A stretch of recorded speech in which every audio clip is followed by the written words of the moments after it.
If your information is out there, you're at risk. Here's what you need to know. Impress Computers has just received alarming news. National Public Data has suffered a major data breach. Millions of social security numbers, names, emails, phone numbers, and addresses are compromised.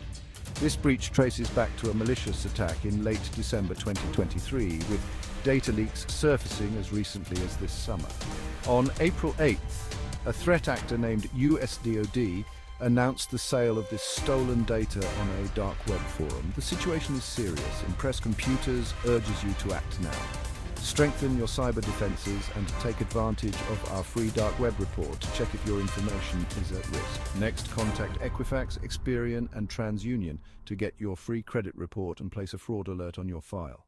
Monitor your accounts closely and report any suspicious activity immediately. Visit identitytheft.gov for additional recovery steps if you suspect identity theft. Stay vigilant and protect your data.